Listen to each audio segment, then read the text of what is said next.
కార్తీక పురాణము 30వ అధ్యాయము. కార్తీక మాస ఫలశ్రుతి. జనక మహారాజా, సూత మహర్షి శౌనకాది మునులకు కార్తీక పురాణాన్ని వివరించాడు. ఆ తరువాత ఆ మాస ఔచిత్యాన్ని, మహత్యాన్ని మరొకసారి క్లుప్తంగా వివరించాడు. ఈ కార్తీక వ్రతం కల్మషహారం, మోక్షదాయకం, సమస్త సుఖదాయకం.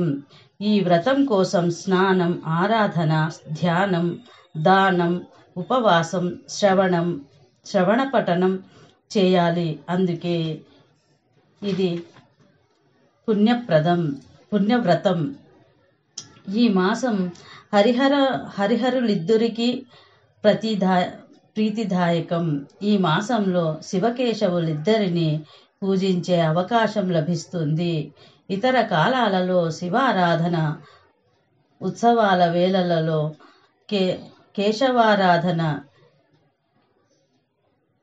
కేశవ రథోత్సవాలలో శివారాధన చేయడం సాధ్యం కాదు.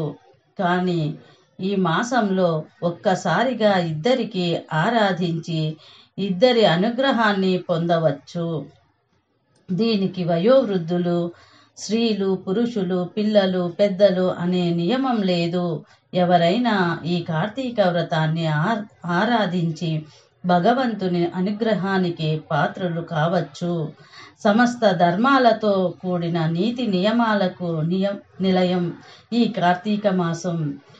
కనుకనే సర్వపాపహరణం,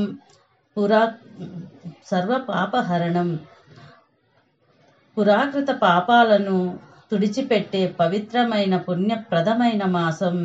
పూర్వజన్మ స్మృతిని కలిగించే అద్భుతమైన మాసం. ఈ మాసంలో చేసే దాన ధర్మాది పుణ్య కార్యాలన్నింటికీ అనంత కోటి రెట్ల ఫలితాన్ని ప్రసాదిస్తుంది ఈ మాసం. కార్తీక పురాణాన్ని చదవడం వలన కార్తీక మహత్యం తెలుస్తుంది. సంసారాలు తరించడానికి అవసరమైన పూజా పునస్కారాలు, వ్రతాలు, క్రతువులు, దానాలతో శుభప్రదమైన అలరారుతుంటుంది. ఈ కార్తీక మాసం అధిక వ్యయప్రయాసాలకు లోను కాకుండా సూక్ష్మాతి సూక్ష్మమైన రీతులలో మోక్ష సాధనాలను బోధించి సత్ఫలితాలను అమోఘంగా సమకూర్చగలది ఈ కార్తీక మాసం.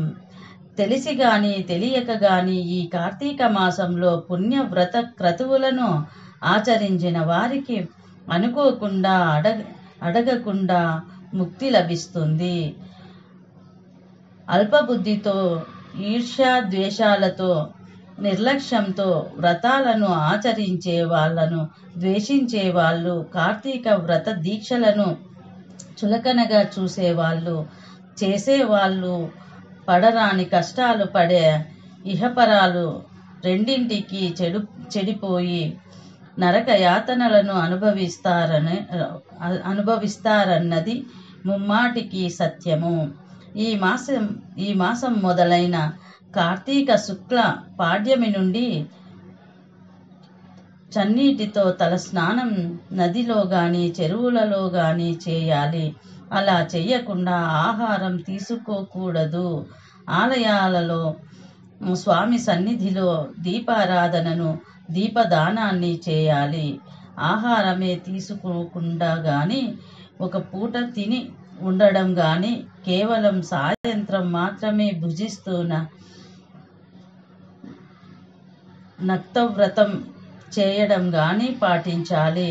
ధన, కనక, కన్యాదాన, గోదానాలు ఇంత అని లెక్క కట్టి చెప్పడానికి లేనంత ఫలితాన్నిస్తాయి. అన్నదానాలు, వన సమారాధనలు, వ్రతాలు, పురాణ పఠనాలు పుణ్యప్రదాలు. వృద్ధులు, పసివారు, ఆరోగ్యవంతులు ఎవరైనా ఏ కారణం చేతనైనా ఈ కార్తీక వ్రత నియమాలను పాటించలేని వారు ఈ కార్తీక మాసంలో కనీసం ఏకాదశి నాడు గాని, లేదా పూర్ణిమ నాడు గాని, లేదా వారికి వీలైన ఏదో ఒక రోజున గాని ఈ వ్రతాన్ని అనుసరిస్తే ధన్యులవుతారు. మనసులో ఈ వ్రతాలు, దానాలు, పూజలు, నియమనిష్టలు అనుసరిస్తున్నట్లుగా భక్తితో తలుచుకున్న తరించిపోతారు. రాజా, ఈ కార్తీక మాసం సమస్త